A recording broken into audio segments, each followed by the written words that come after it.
नमस्कार मंडळी, आज मी तुम्हाला गवार आणि डाळिंबीची भाजी कशी बनवायची हे दाखवणार आहे। त्यासाठी मी एक मोठा कांदा चिरून घेतलेला आहे, अर्धा टोमॅटो, लसूण, थोडीशी कोथिंबीर, थोडंसं ओलं खोबरं घेतलेलं आहे।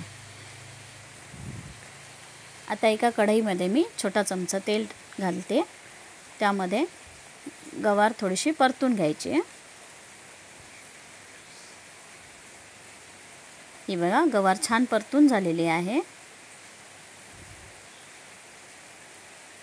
आता पुन्हा कढईमध्ये एक मोठा चमचा तेल घालते। त्यामध्ये एक चमचा जिरं छान भाजल्यानंतर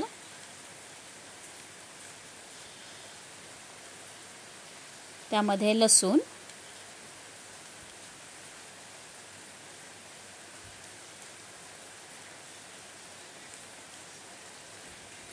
बारीक चिरलेला कांदा थोडा परतून झाल्यानंतर त्यामध्ये टोमॅटो छान परतवून घ्यायचा आहे। एक चमचा मालवणी मसाला, एक चमचा गोडा मसाला आणि पाव चमचा हळद हे सगळं छान मिक्स करून घ्यायचं आहे। नंतर त्यामध्ये भाजलेली गवार घालायची,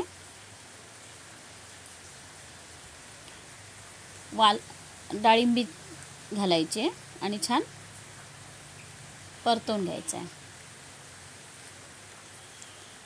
आता यामध्ये लवकर शिजण्यासाठी मी गरम पाणी घालत आहे।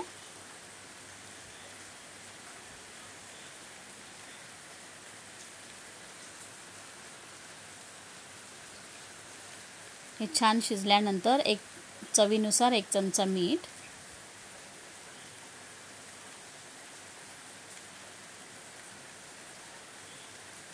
त्यानंतर ओलं खोबरं, वरतून थोडीशी कोथिंबीर, ही आपली भाजी तयार आहे। भाजीची रेसिपी आवडली असल्यास चॅनलला नक्की सबस्क्राईब करा आणि शेअर करा।